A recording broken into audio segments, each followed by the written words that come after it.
থাইল্যান্ডে অনুষ্ঠিত হয়েছে বার্ষিক মহিষ দৌড় উৎসব। ৬ অক্টোবর সোমবার দেশটির পূর্বাঞ্চলীয় চনবুরি প্রদেশে এই উৎসব অনুষ্ঠিত হয়। শত শত স্থানীয় বাসিন্দারা এই উৎসবে অংশ নেন। কৃষিকাজে মহিষের ভূমিকার প্রতি শ্রদ্ধা জানাতে শতবর্ষী পুরনো এই ঐতিহ্য এখন এক প্রাণবন্ত উৎসবে পরিণত হয়েছে। স্থানীয় অনেক মহিষকেই মাঠের কাজের বদলে রেসের জন্য প্রশিক্ষণ দেওয়া হয়। কাদামাটির ট্র্যাকে ছুটে চলা বিশালদেহী এই প্রাণীগুলোর দৌড়ে উল্লাসে মুখর থাকে দর্শক সারি। আমরা নিয়মিত অনুশীলন করি, সবসময় প্রস্তুত থাকি। আমরা প্রায় সারা বছরই মহিষে চড়ে অনুশীলন করেছি। উৎসবটি বছরে একবার হয়, তবে পৌরসভা ও স্থানীয় প্রশাসন সারা বছর ধরে চনবুরির প্রতিটি উপজেলায় ছোট ছোট দৌড়ের আয়োজন করে থাকে। আমরা কৃষক।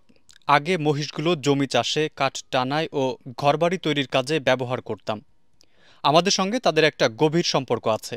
একসময় আমরা মহিষগুলোকে বিশ্রামের জন্য ওয়াত ইয়াই মন্দিরে নিয়ে যেতাম, আর সেখান থেকে সিটি হলের কাছে ফিরে আসার পথে দৌড় প্রতিযোগিতা শুরু হয়, যা পরে ঐতিহ্যে পরিণত হয়। শিশু প্রবীণ সহ পরিবারের সবাই মিলে উপভোগ করেন এই প্রতিযোগিতা।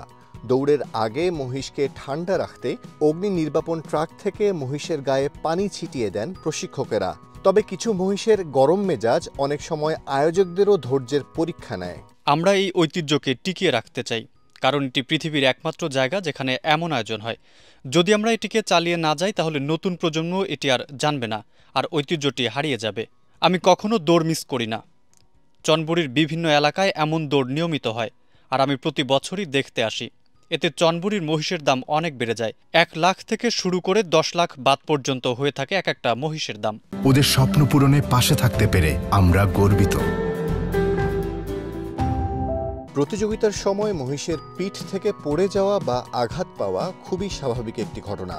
অনেক সময় মহিষের পিঠে চড়ে এই ঐতিহ্যবাহী দৌড়ে অংশ নেয় অল্প বয়সী শিশুরাও।